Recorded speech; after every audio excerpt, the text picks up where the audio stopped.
Welcome to SP news. ముందుగా headlines చూద్దాం.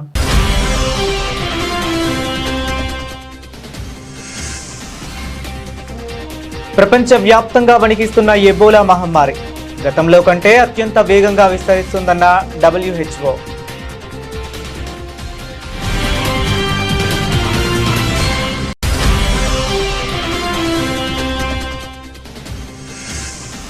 హర్యానాలో ప్రధాని మోదీ ప్రగతి శంఖారావం. జీంద్ వేదికగా 14,700 కోట్ల విలువైన అభివృద్ధి ప్రాజెక్టులకు శ్రీకారం.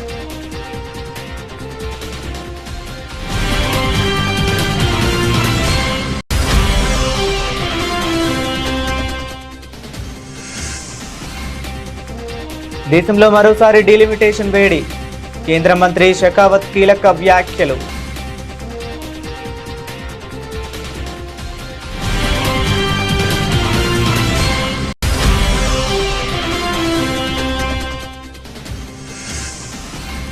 HMT దేశానికి గర్వకారణం. సంస్థ పునరుద్ధరణపై కేంద్ర మంత్రి కుమారస్వామి కీలక ప్రకటన.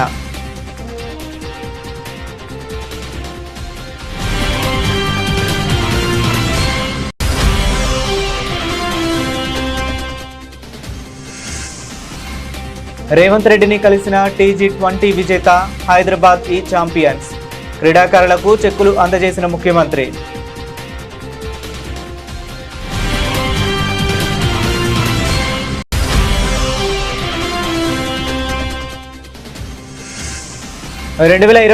ఎన్నికల్లో తగ్గాం, కానీ స్థానిక ఎన్నికల్లో తగ్గం.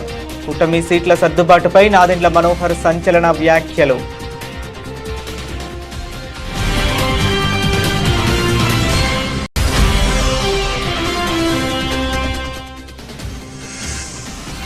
పదకొండు జిల్లాల్లో 8 గంటల కరెంటు కూడా లేదు. రైతుల సబ్స్టేషన్ల ముట్టడిపై కాంగ్రెస్ సర్కార్ను నిలదీసిన హరీష్ రావు.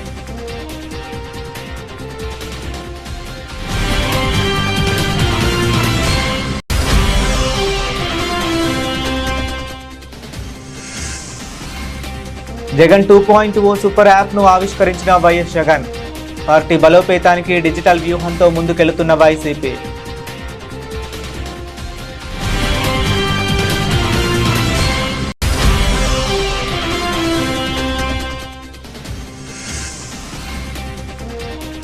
బీసీ రిజర్వేషన్ల పోరాటంపై రైల్వే కోర్టులో విచారణ. రెండోసారి న్యాయస్థానం ముందుకు వచ్చిన కవిత.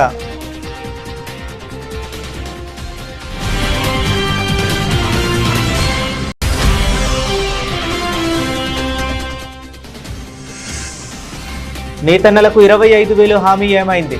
సీఎం చంద్రబాబుపై YSRCP MLC Ramesh Yadav fire.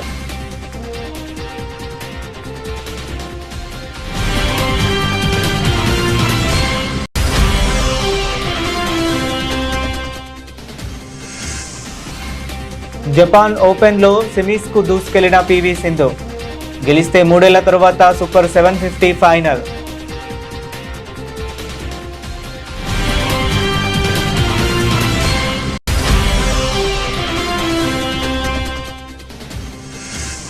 Bullion మార్కెట్లో బంగారం పతనం. 1,42,530 వద్ద ట్రేడ్ అవుతున్న 24 క్యారెట్ల పసిడి.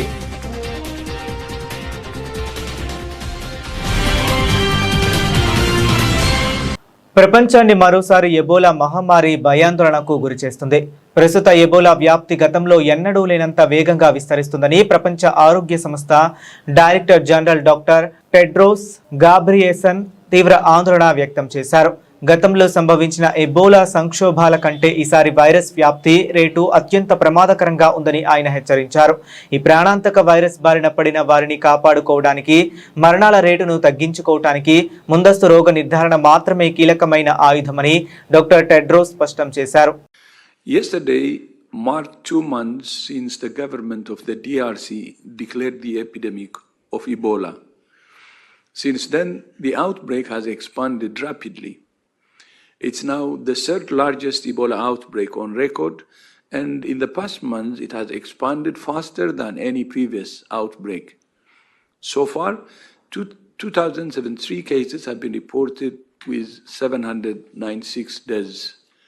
By comparison, the 2018-2019 Ebola outbreak in DRC took more than 10 months to reach 2,000 confirmed cases. Intense transmission in the province of Ituri remains our biggest concern. More than 80% of new cases are being detected outside known contact lists, showing that transmission chains are still being missed. About 2/3 of deaths are occurring in communities among people who never receive care in a health facility. Together with Africa CDC and other partners, WHO is supporting the government to scale up the response. There is also encouraging progress on vaccines and therapeutics. Earlier this month, we began a clinical trial of two treatments, the monoclonal antibody MBP13 and the antiviral drug remdesivir. On Monday, the first safety trial began of the ChAdOx1 vaccine led by the University of Oxford. And on Tuesday this week, partners led by DRC's National Institute for Biomedical Research launched a trial of the antiviral obeldesivir as post-exposure prophylaxis in people who have been in contact with confirmed cases but have not yet developed disease.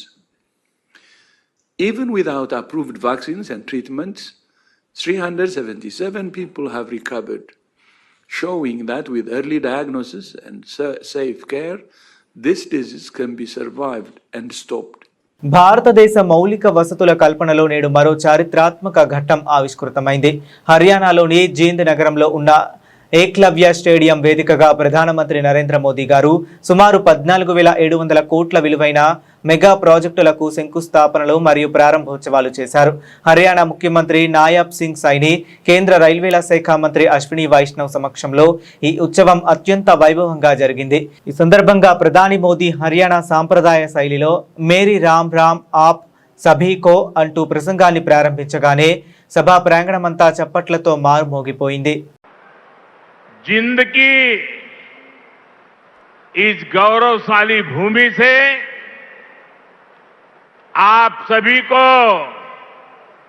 मेरी राम राम।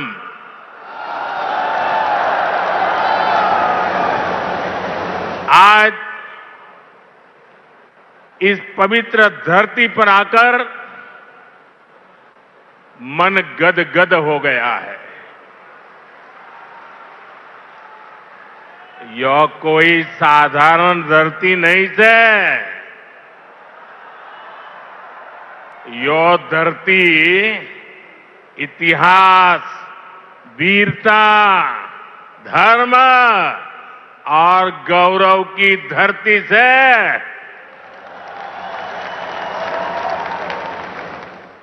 शक्तिपीठ माता जयंतिया का नाम और आशीर्वाद इस शहर पर बना रहता है। और मेरे लिए तो जिंद आना पुरानी यादों का झरोखा खोलने जैसा है। मैं बैठे बैठे कई चेहरे देख रहा था, पुराने सारे परिचित चेहरे। बहुत लोग होंगे जो क्लेम करते होंगे कि मैं उनके स्कूटर पर जींद में आया करता था। कई दशक पहले मैं संगठन के काम से पहली बार जींद आया था। फिर आप लोगों ने मुझे जो अपनत्व दिया, जो प्रेम दिया, वो आज तक मैं भूला नहीं हूं। దేశంలో నియోజకవర్గాల పునర్విభజన అంటే డీలిమిటేషన్ ప్రక్రియపై కేంద్ర ప్రభుత్వం మరోసారి కీలక సంకేతాలు ఇచ్చింది. గతంలో 2008లో జరిగిన ఈ ప్రక్రియను మారుతున్న కాలం, పెరుగుతున్న జనాభాకు అనుగుణంగా మళ్లీ ప్రారంభించాల్సిన సమయం ఆసన్నమైందని కేంద్ర మంత్రి గజేంద్ర సింగ్ షెకావత్ స్పష్టం చేశారు. ఈ భారీ ప్రక్రియకు సంబంధించిన తుది నిర్ణయం లోక్సభలోనే జరుగుతుందని ఆయన కీలక వ్యాఖ్యలు చేశారు. परिसीमन एक सतत प्रक्रिया है। बढ़ती हुई आबादी के चलते हुए जिस तरह से लोकसभा क्षेत्रों में, विधानसभा क्षेत्रों में निरंतर मतदाताओं की संख्या और जनसंख्या बढ़ती है, आज़ादी के बाद से संविधान में उस तरह की व्यवस्था की गई।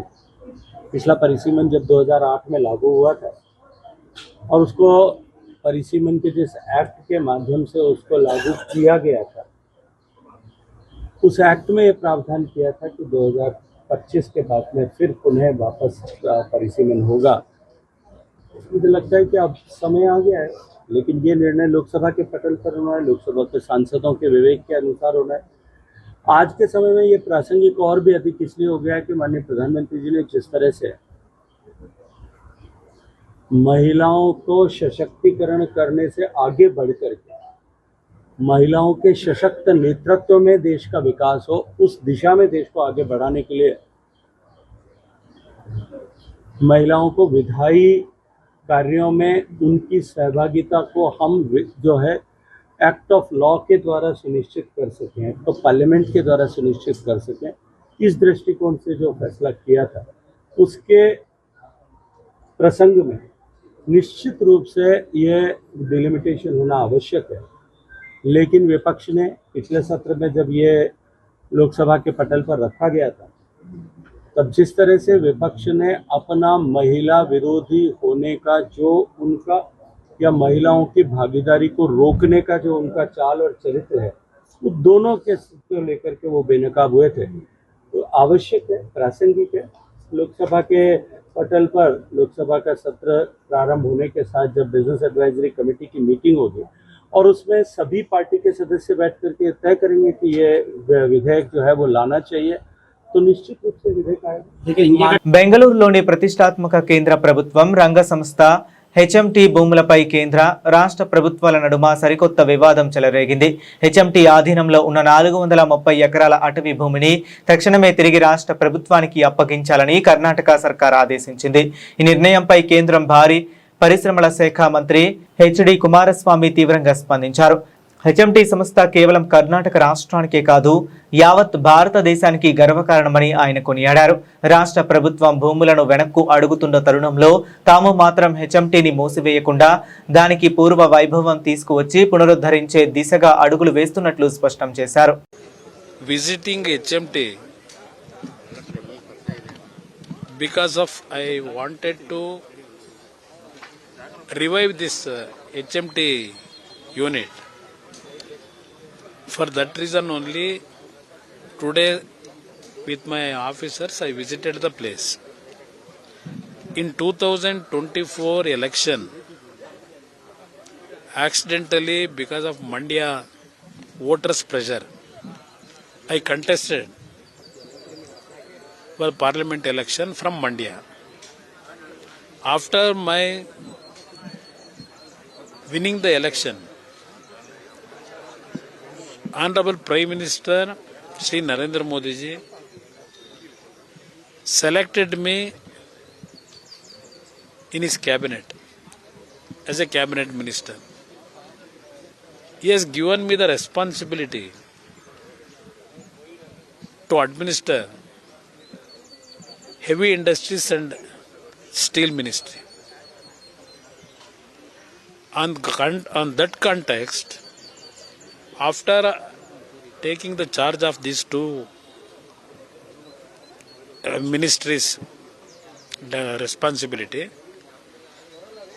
I wanted to revive this HMT and QSL, all our PSU sectors, which comes under heavy industry and the steel ministry. When I decided to look into the revival of HMT, present government minister, one Shri Ishwar Khandre, as a forest minister, he attacked. Telangana రాష్ట్రంలో క్రీడారంగ అభివృద్ధిపై ప్రజాప్రభుత్వం ప్రత్యేక దృష్టి సారించిందని ముఖ్యమంత్రి రేవంత్ రెడ్డి అన్నారు. క్రీడల్లో రాణించిన వారికి cash రివార్డులతో పాటు ప్రభుత్వ ఉద్యోగాలు కల్పిస్తూ ప్రోత్సహిస్తున్నామని పేర్కొన్నారు. ఇటీవల విజయవంతంగా జరిగిన సీజన్ 1 TG20 క్రికెట్ లీగ్లో విజేతగా నిలిచిన హైదరాబాద్ ఈ ఛాంపియన్స్ జట్టు ఎంసీఆర్ హెచ్ఆర్డి బోధి పెవిలియన్లో ముఖ్యమంత్రిని మర్యాదపూర్వకంగా కలిసింది. ఈ సందర్భంగా జట్టు సభ్యులను అభినందించిన ముఖ్యమంత్రి వారికి చెక్కులను అందజేశారు. క్రీడలకు సంబంధించి మౌలిక వస్తుల అభివృద్ధికి ప్రాధాన్యత ఇస్తూ తెలంగాణకు ప్రత్యేక స్పోర్ట్స్ పాలసీని తీసుకొచ్చామని, స్పోర్ట్స్ యూనివర్సిటీని ఏర్పాటు చేశామని తెలిపారు. గచ్చిబౌలి స్టేడియాన్ని అంతర్జాతీయ ప్రమాణాలతో తీర్చిదిద్దే దిశగా ప్రభుత్వం చర్యలు చేపట్టిందన్నారు. గతంలో జాతీయ స్థాయి క్రీడలకు హైదరాబాద్ వేదికగా నిలిచిందని గుర్తు చేశారు. గ్రామీణ ప్రాంతాల క్రీడాకారులకు తమ ప్రతిభను చాటుకునేందుకు TG20 ఒక మంచి అవకాశంగా నిలుస్తుందని అభిప్రాయపడ్డారు. TG20లో విజయం సాధించిన హైదరాబాద్ ఛాంపియన్స్ జట్టు సభ్యులందరినీ అభినందిస్తూ భవిష్యత్తులో దేశ ప్రతిష్టను పెంచే క్రీడాకారులుగా ఎదగాలని ఆకాంక్షించారు. ఏ రంగంలోనైనా రాణించాలంటే ఫోకస్ అవసరమని, ఎంచుకున్న రంగంపై గౌరవం, ఆసక్తి ఉండాలని క్రీడాకారులకు ముఖ్యమంత్రి సూచించారు. ఈ కార్యక్రమంలో ఈనాడు సంస్థల మేనేజింగ్ డైరెక్టర్ CH కిరణ్, ప్రముఖ బ్యాడ్మింటన్ కోచ్ పుల్లెల గోపీచంద్ పాల్గొన్నారు. ఆంధ్రప్రదేశ్లో రాబోయే స్థానిక సంస్థల ఎన్నికల వేళ కూటమి రాజకీయాలు ఒక్కసారిగా వేడెక్కాయి. సీట్ల సర్దుబాటు వ్యవహారంపై జనసేన సీనియర్ నేత మంత్రి నాదెండ్ల మనోహర్ అత్యంత కీలకమైన వ్యాఖ్యలు చేశారు. 2024 సార్వత్రిక ఎన్నికల్లో కూటమి ప్రయోజనాల కోసం వెనక్కు తగ్గాం, కానీ స్థానిక సంస్థల ఎన్నికల్లో తగ్గే ప్రసక్తే లేదు అంటూ భాగస్వామ్య పార్టీలకు పరోక్షంగా బలమైన సంకేతాలు పంపారు. రాబోయే ఎన్నికల్లో జనసేన పార్టీ తన బలానికి తగ్గట్లుగా సీట్లను డిమాండ్ చేయబోతుందని ఆయన స్పష్టం చేశారు. రాబోయే స్థానిక సంస్థల ఎన్నికల్లో క్షేత్ర స్థాయిలో జనసేన పార్టీ బలాన్ని, ఉనికిని చాటుకునేలా వ్యూహాత్మకంగా అడుగులు వేస్తామని మనోహర్ పేర్కొన్నారు. స్థానిక పౌరులో సీట్ల సర్దుబాటు విషయంలో ఎలాంటి వెనకడుగు వేసేది లేదని, పార్టీ శ్రేణులంతా ఇప్పటి నుంచే ఎన్నికల సమరానికి సన్నద్ధం కావాలని పిలుపునిచ్చారు. పవన్ కళ్యాణ్ గారు రాష్ట్ర ప్రజలను దృష్టిలో పెట్టుకుని సార్వత్రిక ఎన్నికలప్పుడు అవసరమైతే మనం తగ్గుదాం, ఏ ప్రాంతంలో మన అభ్యర్థులు ఉన్నారో పార్లమెంట్లో కానివ్వండి, శాసనసభలో కానివ్వండి, వాళ్ళందరికీ కూడా పోటీ చేసే అవకాశం ప్రతి ఒక్కరికి ఈ సందర్భంలో కల్పించలేకపోతామేమో. కానీ రాబోయే రోజుల్లో పార్టీని బలోపేతం చేసుకుంటూ ముందుకెళ్దాం. 2024లో జరిగిన ఎన్నికలు మాత్రం ఓటు చీలనివ్వం అనే మాట ఆయన ఇచ్చినందుకు దాన్ని గౌరవించుకుంటూ ఎక్కడ కూడా పొరపాటు లేకుండా ఆయన నిలబడ్డారు. సో కూటమిలో మేము 4 అడుగులు వెనకేసినా కూడా అది కూటమిలు బలపరచడానికి ఎన్డీఏ భాగస్వాములుగా మేము ఒక బాధ్యతతోటి ముందుకెళ్ళాం తప్ప అది ఈ రోజున కూడా స్థానిక సంస్థల్లో అదే రీతిలో ముందుకెళ్తున్నాను అనుకోవడం అది పొరపాటు. రాష్ట్రంలో విద్యుత్ సరఫరా మరియు కోతలపై అధికార ప్రతిపక్షాల మధ్య రాజకీయ సాయిగా రాజుకుంది. తెలంగాణ వ్యాప్తంగా ఘోరమైన విద్యుత్ సంక్షోభం నెలకొందని బీఆర్ఎస్ సీనియర్ నేత మాజీ మంత్రి హరీష్ రావు తీవ్ర స్థాయిలో ధ్వజమెత్తారు. రాష్ట్ర వ్యాప్తంగా 11 జిల్లాల్లో రైతులకు కనీసం 8 గంటల కరెంటు కూడా రావటం లేదని, దీంతో ఆగ్రహించిన అన్నదాతలు సబ్స్టేషన్లను ముట్టడిస్తున్నారని ఆయన ఆందోళన వ్యక్తం చేశారు. ఈ అప్రకటిత విద్యుత్ కోతలు కాంగ్రెస్ ప్రభుత్వ నేరపూరిత నిర్లక్ష్యానికి నిదర్శనమని హరీష్ రావు మండిపడ్డారు. ఈరోజు రాష్ట్ర వ్యాప్తంగా 11 జిల్లాల్లో రైతాంగం సబ్స్టేషన్ల ముందు ధర్నాలు చేసినారు. రాష్ట్రంలోని 11 జిల్లాల్లో మాకు సరిపడా కరెంట్ రావట్లేదు, 8 గంటల విద్యుత్ కూడా రావడం లేదని రాష్ట్రంలోని అనేక సబ్స్టేషన్లను రైతాంగం ముట్టడించినటువంటి పరిస్థితి. రాష్ట్రంలో ఈరోజు ఎందుకు కరెంట్ లేదు అంటే థర్మల్ విద్యుత్ కేంద్రాల్లో బొగ్గు అందుబాటులో లేదు. అంటే ఇది కేవలం ప్రభుత్వం యొక్క నిర్లక్ష్యం వల్ల, నేరపూరిత నిర్లక్ష్యం వల్ల ఈ పరిస్థితి ఏర్పడ్డది. ఇన్ఫ్యాక్ట్ మీ అందరికీ కూడా తెలుసు, మేము సింగరేణి మీద పవర్ పాయింట్ ప్రజెంటేషన్ పెట్టి అనేక సార్లు ప్రభుత్వాన్ని హెచ్చరించినాం. థర్మల్ విద్యుత్ కేంద్రాల్లో వారం రోజులకు సరిపడే బొగ్గు నిల్వలు కూడా లేవు. ఒకవైపు ఏమో మీరు బొగ్గు స్టాక్ ఉంది, 40 లక్షల మెట్రిక్ టన్నుల బొగ్గు స్టాక్ ఉందని చెప్తారు, కానీ విద్యుత్ కేంద్రాల్లో బొగ్గు లేదు, ఆగిపోయే ప్రమాదం ఉందని బీఆర్ఎస్ పార్టీ హెచ్చరిస్తూ వచ్చింది. అయినా మీలో ఉలుకు లేదు, పలుకు లేదు. ఇవాళ ప్రతిపక్షంగా మేము మిమ్మల్ని నిద్రలేపినా కూడా మీ నిర్లక్ష్యం వల్ల ఇవాళ రాష్ట్ర ప్రజలకు, రైతాంగానికి శాపంగా మారింది. వీళ్ళ తీరు వల్ల ఇవాళ రాష్ట్రంలో అనేక థర్మల్ విద్యుత్ కేంద్రాల్లో ఇవాళ విద్యుత్ ఉత్పత్తి నిలిచిపోయిన పరిస్థితి ఉంది. ఇది నేను మాటల్లో చెప్పడం లేదు, ఆధారాలతో మాట్లాడుతూ ఉన్నా. ఇవాళ రాష్ట్రంలో కొత్తగూడెం కానీ, కాకతీయ, భద్రాద్రి, యాదాద్రి అన్ని పవర్ సబ్ స్టేషన్లో, థర్మల్ పవర్ స్టేషన్స్లో ఈరోజు కూడా 6 నుంచి 7 రోజులకు మించి స్టాక్ లేదు. ఇవాళ యాదాద్రి థర్మల్ పవర్ స్టేషన్లో 2 యూనిట్లు మూతపడ్డాయి బొగ్గు లేక. యూనిట్ నెంబర్ 1, యూనిట్ నెంబర్ 4 అంటే 1600 మెగావాట్ల విద్యుత్ ఉత్పత్తి బొగ్గు లేకపోవడం వల్ల యాదాద్రి థర్మల్ పవర్ ప్లాంట్లో విద్యుత్ ఉత్పత్తి నిలిచిపోయింది. భద్రాద్రి థర్మల్ పవర్ ప్లాంట్లో 270 మెగావాట్ల పవర్ ప్లాంట్లో విద్యుత్ ఉత్పత్తి నిలిచిపోయింది. అంటే బొగ్గు కొరత వల్ల కొంత, నిర్వహణ వైఫల్యం వల్ల కొంత, ఇవాళ రాష్ట్రంలో విద్యుత్ ఉత్పత్తి ఆగిపోయి అప్రకటిత కోతలకు నిలయంగా ఈరోజు తెలంగాణ మారింది. వైఎస్ఆర్ కాంగ్రెస్ పార్టీ కార్యకర్తలను పార్టీ నాయకత్వంతో నేరుగా అనుసంధానిస్తూ సమాచార మార్పిడి, సమస్యల పరిష్కారం, పార్టీ కార్యక్రమాలను ఒకే వేదికపై తీసుకువచ్చే జగన్ 2.0 సూపర్ యాప్ను మాజీ ముఖ్యమంత్రి వైఎస్ఆర్సీపీ అధ్యక్షుడు వైఎస్ జగన్మోహన్ రెడ్డి పార్టీ కేంద్ర కార్యాలయంలో ఆవిష్కరించారు. ఈ సందర్భంగా వైఎస్ జగన్మోహన్ రెడ్డి మాట్లాడుతూ సోషల్ మీడియా వేదికల్లో పార్టీ కార్యకర్తలు పోస్ట్ చేస్తున్న కంటెంట్ను తొలగించడం, వివిధ రకాలుగా అడ్డంకులు సృష్టించడం జరుగుతున్న నేపథ్యంలో వైఎస్ఆర్సీపీకి సొంతంగా ఒక డిజిటల్ ప్లాట్ఫామ్ను రూపొందించినట్లు తెలిపారు. జగన్ 2.0 సూపర్ యాప్ ద్వారా ప్రతి కార్యకర్త నిర్భయంగా తన అభిప్రాయాన్ని వ్యక్తం చేయగలడని, ఎలాంటి బాహ్య జోక్యం లేకుండా పార్టీ కార్యకలాపాల్లో భాగస్వామి కావచ్చని చెప్పారు. జగనన్న 2.0 వైఎస్ఆర్ కాంగ్రెస్ పార్టీ జగనన్న 2.0 అన్న మొబైల్ సూపర్ యాప్ను రిలీజ్ కూడా చేస్తూ ఉన్నాం. ఈరోజు ఏం జరుగుతూ ఉంది అని అంటే, సోషల్ మీడియాలో మన వాళ్ళు పోస్ట్ చేసిన కంటెంట్ను ఇష్టం వచ్చినట్టుగా డిలీట్ చేసేయడము, డిలీట్ చేసేదానికి ఇష్టం వచ్చినట్టుగా కుట్రలు పన్నడము, ఇవన్నీ జరుగుతూ ఉన్న నేపథ్యంలో మనమే ఒక యాప్ తీసుకొని వచ్చి ఒక ప్లాట్ఫామ్ క్రియేట్ చేస్తూ ఉన్నాం. జగనన్న 2.0 సూపర్ యాప్ను. ఈ యాప్లో ఇందులో ప్రతి కార్యకర్త కూడా నిర్భయంగా తన అభిప్రాయాలను తాను చెప్పొచ్చు. చెప్పడమే కాకుండా పార్టీతో నిత్యం తాను అనుసంధానమై ఉండగలుగుతాడు. సో అదొక మంచి పరిణామం జరుగుతుంది. ఇష్టం వచ్చినట్టుగా వాళ్ళు చేసే కుట్రలు ఏదైతే ఉన్నాయో ఆ కుట్రలను కూడా తిప్పికొట్టినట్టు అవుతుంది. ప్లస్ మన వాళ్ళందరికీ కూడా పార్టీలో ఉన్న చిన్న కార్యకర్త నుంచి సెంట్రల్ ఆఫీస్ దాకా ప్రతి నాయకుడు కూడా, నియోజకవర్గ స్థాయి నుంచి రాష్ట్ర స్థాయి దాకా ప్రతి నాయకుడితో కూడా కార్యకర్తలు కూడా అనుసంధానమై కూడా ఉంటాడు.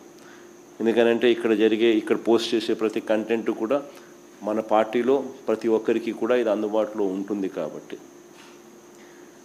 క్షేత్రస్థాయిలో ప్రజలు ఎదుర్కొంటా ఉన్న సమస్యలు కానీ, కార్యకర్తలు పోలీసుల ద్వారా హెరాస్మెంట్ ఎదుర్కొంటా ఉన్న ఇబ్బందులు కానీ, పార్టీకి సంబంధించిన ఇలాంటి ఏ అంశాలైనా కూడా ఈ యాప్ ద్వారా నేరుగా ఒకరితో ఒకరం టచ్లో ఉండగలుగుతాం. ఈ యాప్లో ఇంకొకటి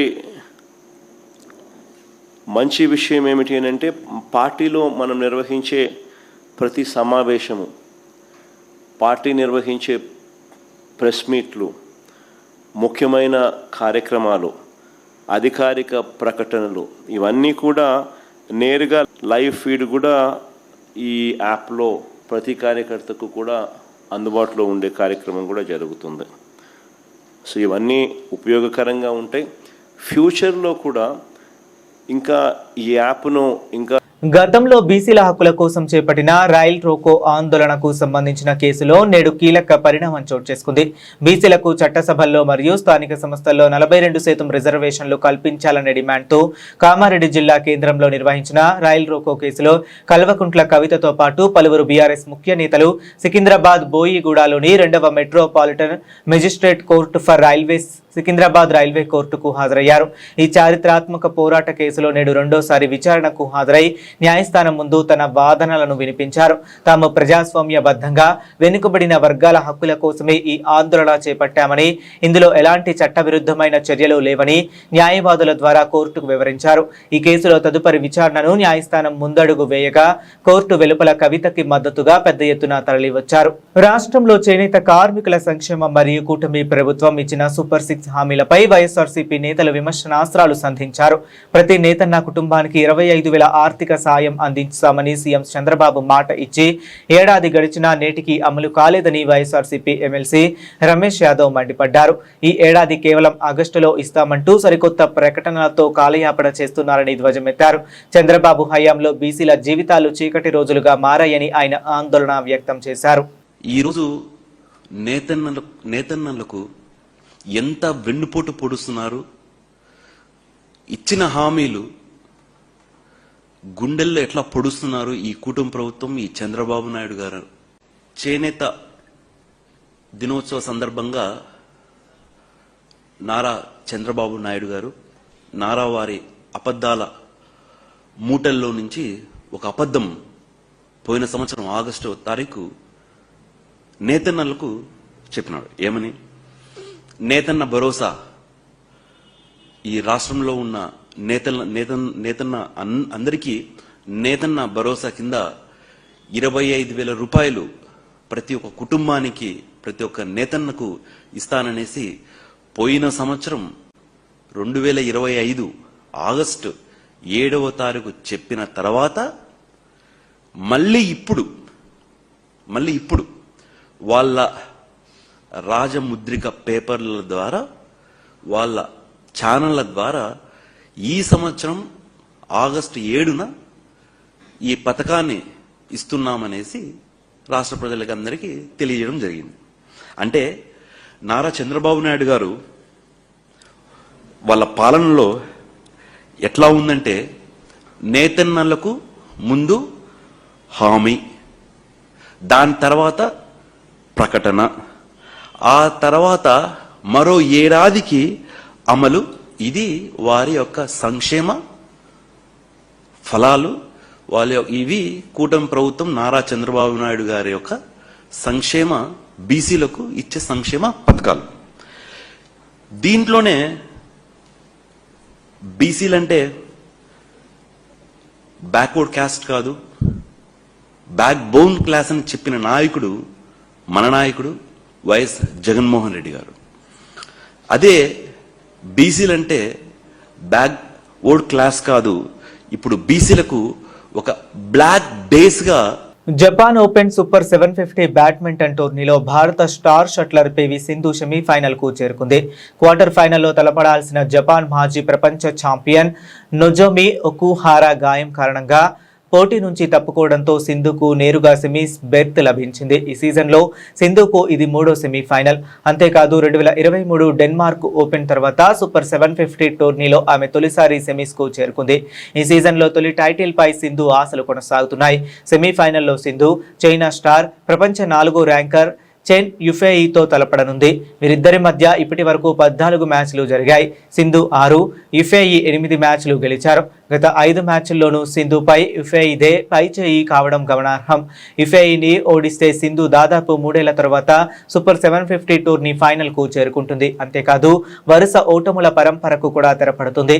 అంతకుముందు ప్రీ క్వార్టర్లో ప్రపంచ 5వ ర్యాంకర్ హాన్ యుయేను 21-16, 21-14 తో వరుస గేముల్లో ఓడించి సింధు క్వార్టర్ ఫైనల్ కు చేరుకుంది. పసిడి ప్రియులకు శుభవార్త. గత కొన్ని రోజులుగా హెచ్చు తగ్గులకు లోనవుతున్న బంగారం ధరలు ఈ రోజు శుక్రవారం హైదరాబాద్ మార్కెట్లో ఒక్కసారిగా తగ్గుముఖం పట్టాయి. గుడ్ రిటర్న్స్ వెబ్సైట్ అందించిన తాజా గణాంకాల ప్రకారం ఈ రోజు ఉదయం నుంచే బులియన్ మార్కెట్లో బంగారం ధరలు పడిపోయాయి. ప్రధానంగా 10 గ్రాముల 24 క్యారెట్ల పసిడిపై ఏకంగా 760 రూపాయల మేర కోత విధించబడింది. పెళ్లిళ్ల సీజన్ నడుస్తున్న తరుణంలో ఈ ధరల తగ్గుదల కొనుగోలుదారులకు కొంత ఊరటనిచ్చే అంశంగా మారింది. హైదరాబాద్ బులియన్ మార్కెట్లో ఈ రోజు ఉదయం 10 గంటల ప్రాంతంలో నమోదైన ధరల వివరాలు ఇలా ఉన్నాయి. అత్యంత డిమాండ్ ఉండే 10 గ్రాముల 24 క్యారెట్ల బంగారం ధర 760 రూపాయలు తగ్గి ప్రస్తుతం 1,42,530 రూపాయల వద్ద ట్రేడ్ అవుతుంది. అలాగే సాధారణ ఆభరణాల తయారీకి ఉపయోగించే 22 క్యారెట్ల 10 గ్రాముల బంగారంపై 700 రూపాయలు తగ్గడంతో దీని ధర 1,30,650 రూపాయలకు చేరుకుంది. మరోవైపు 18 క్యారెట్ల బంగారంపై కూడా 570 రూపాయల మేర క్షీణత నమోదైంది. దీంతో ప్రస్తుతం 18 క్యారెట్ల 10 గ్రాముల పసిడి ధర 1,06,900 రూపాయల వద్ద కొనసాగుతుంది. బులెటిన్ ముగించే ముందు మరొకసారి హెడ్లైన్స్ చూద్దాం.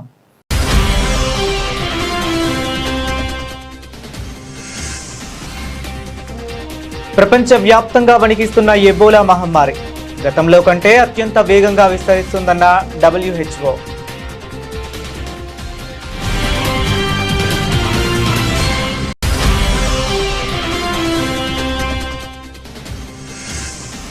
హర్యానాలో ప్రధాని మోదీ ప్రగతి శంఖారావం. జీంద్ వేదికగా 14,700 కోట్ల విలువైన అభివృద్ధి ప్రాజెక్టులకు శ్రీకారం.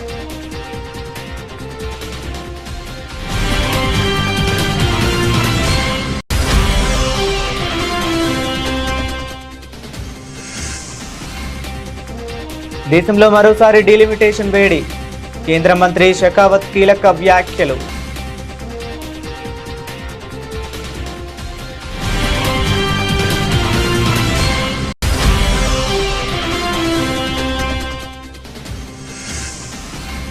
HMT దేశానికి గర్వకారణం. సంస్థ పునరుద్ధరణపై కేంద్ర మంత్రి కుమారస్వామి కీలక ప్రకటన.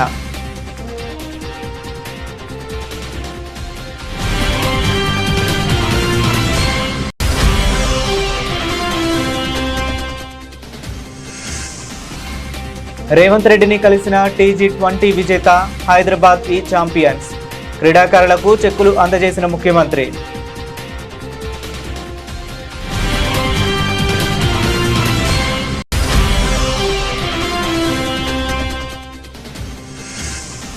రెండు 2024 ఎన్నికల్లో తగ్గాం, కానీ స్థానిక ఎన్నికల్లో తగ్గం. కూటమి సీట్ల సర్దుబాటుపై నాదెండ్ల మనోహర్ సంచలన వ్యాఖ్యలు.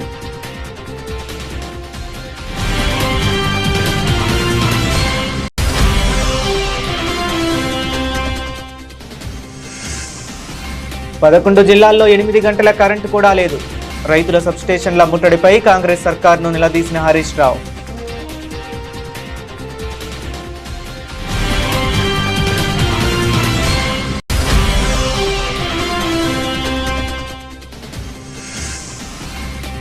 జగన్ 2.0 సూపర్ యాప్ను ఆవిష్కరించిన వైఎస్ జగన్. పార్టీ బలోపేతానికి డిజిటల్ వ్యూహంతో ముందుకెళ్తున్న వైసీపీ.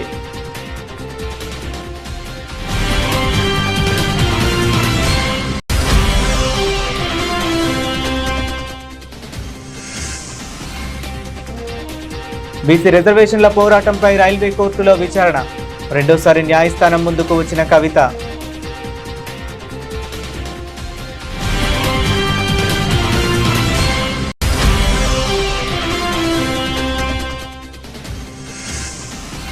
నేతన్నలకు 25,000 హామీ ఏమైంది? సీఎం చంద్రబాబుపై YSRCP MLC Ramesh Yadav fire.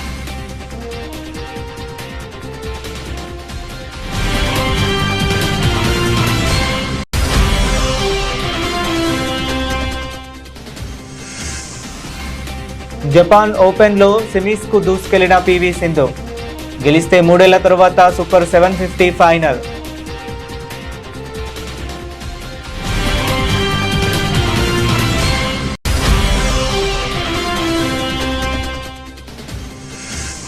Bullion మార్కెట్లో బంగారం పతనం.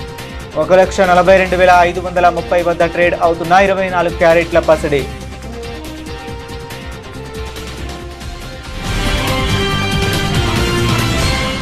ఇవి ఇప్పటి వరకు ఉన్న అప్డేట్స్. మరిన్ని అప్డేట్స్ కోసం కీప్ వాచింగ్.